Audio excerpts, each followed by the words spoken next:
Assalamualaikum warahmatullahi wabarakatuh. Apa kabar semuanya? Salam Agent of God. Mudah-mudahan teman-teman semua yang menyimak materi ini dalam keadaan sehat walafiat dan dimudahkan rezekinya oleh Allah Subhanahu wa taala. Amin ya rabbal alamin. Hari ini insya Allah saya akan berbagi materi tentang bagaimana caranya kita memaksimalkan penghasilan kita, rezeki kita, agar kita mampu mempunyai penghasilan yang efektif, efisien, dan tentunya itu akan berpengaruh kepada masa depan kita. Nah, di sini saya akan membawakan materi tentang bank versus emas.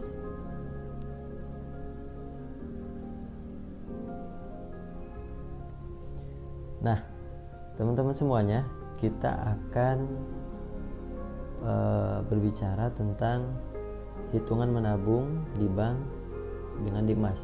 Teman-teman semua pastinya di sini punya dong tabungan di bank ya. Kemudian bagi yang sudah menabung emas tentunya juga pasti punya pengalamannya masing-masing.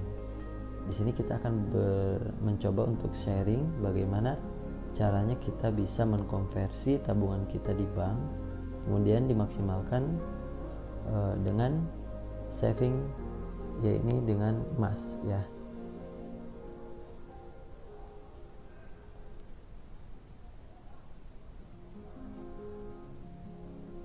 Nah, apakah teman-teman semua di sini, sahabat semua di sini pernah merasakan hal yang sama? Yang pertama, aduh, kita gajian nih hari ini, tapi kebutuhan nggak pernah cukup. Kemudian aset berkurang. Ya, aset berkurang dengan menabung di bank. Kemudian impian sulit terwujud karena harga impian Anda semakin mahal. Jadi makin kesini kita udah niat nih mau beli misalkan rumah, ternyata rumahnya makin mahal. Sementara manfaat daripada uang yang ditabung di bank itu konversinya atau nilai yang terkandung di dalam uang itu terus melemah sehingga harga barang itu naik, sementara uang kita meskipun banyak tidak mampu dimaksimalkan untuk membeli barang yang kita inginkan, contohnya rumah. Kemudian memiliki sifat konsumtif atau boros atau sulit menabung. Jadi kalau kita menabungnya itu dalam bentuk uang, misalkan teman-teman ini nabungnya di ATM tuh, atau yang jomblo ya kan, sering jajan ke mall, jadi amat mudah banget kita mengeluarkan uang ketika uang itu kita simpan di ATM ya. Jadi kita tinggal gesek lalu keluar deh uang itu, lalu kita belanjain. Tapi kalau dalam bentuk emas, teman-teman semua ada remnya.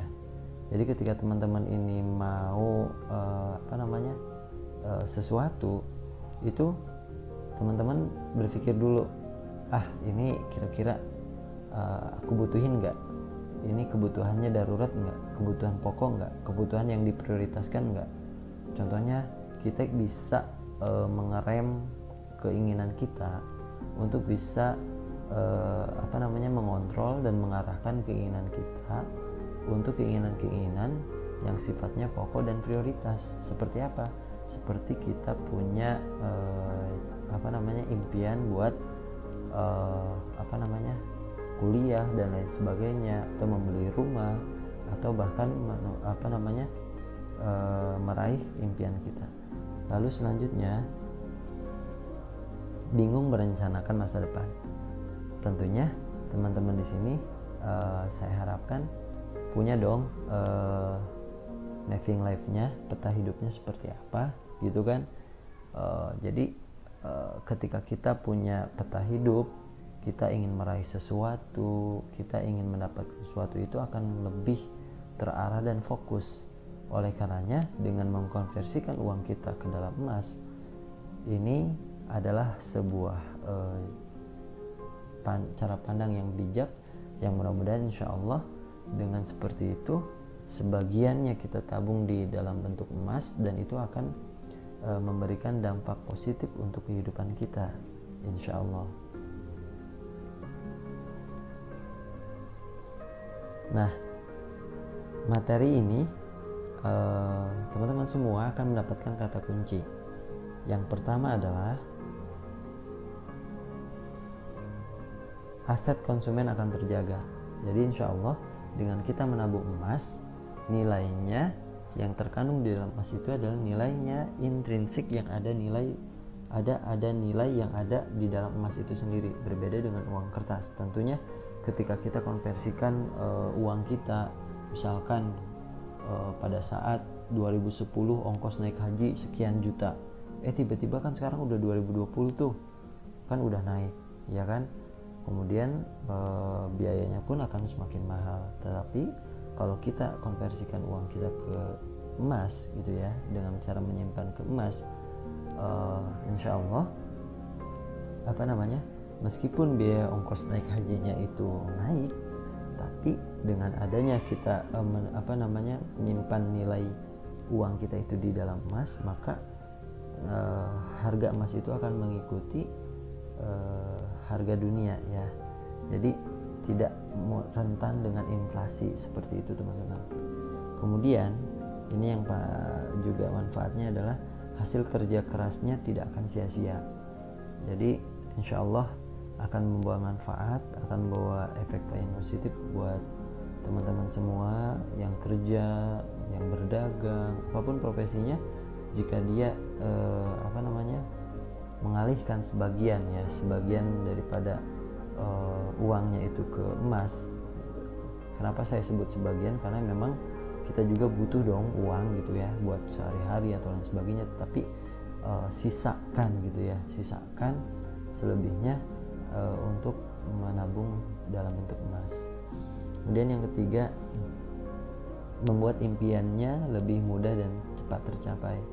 Insya Allah tadi yang seperti yang saya sampaikan di slide sebelumnya, dengan kita menabung emas, maka mudah-mudahan impian kita ini akan lebih mudah dan cepat tercapai. Karena yang kita ketahui dan kita harus yakin bahwa emas itu adalah sunnatul Rasul ya. Kemudian emas itu adalah syariat Allah ya, untuk kita sebagai umat Islam agar lebih memaksimalkan peran kita dalam membangun peradaban Islam, sehingga dinar dirham itu sebagai mata uang agama Islam itu akan kembali ke fase kejayaannya gitu kan, seperti itu. Oleh karenanya sekarang meskipun emas itu menjadi komoditas, tentunya teman-teman semua jangan sampai ketinggalan. Ayo dari sekarang kita bisa mengambil peran, berbagi peran, dan ikut bergabung untuk bisa menjayakan peradaban Islam, insya Allah. Kemudian selanjutnya adalah menahan sifat konsumtifnya. Jadi nggak mudah jajan, nggak mudah boros gitu ya, insya Allah ada remnya. Kemudian selanjutnya adalah konsumen lebih mudah merencanakan masa depan. Tadi ya, dengan adanya kita keinginan nih semakin nambah, keinginan kita, kemudian harapan kita semakin nambah, pengen ini pengen itu, insya Allah dengan menabung emas akan lebih mudah terpetakan gitu ya. Selanjutnya ini kita bisa lebih mudah meyakinkan konsumen ya. Jadi konsumen ini tentunya kan variatif.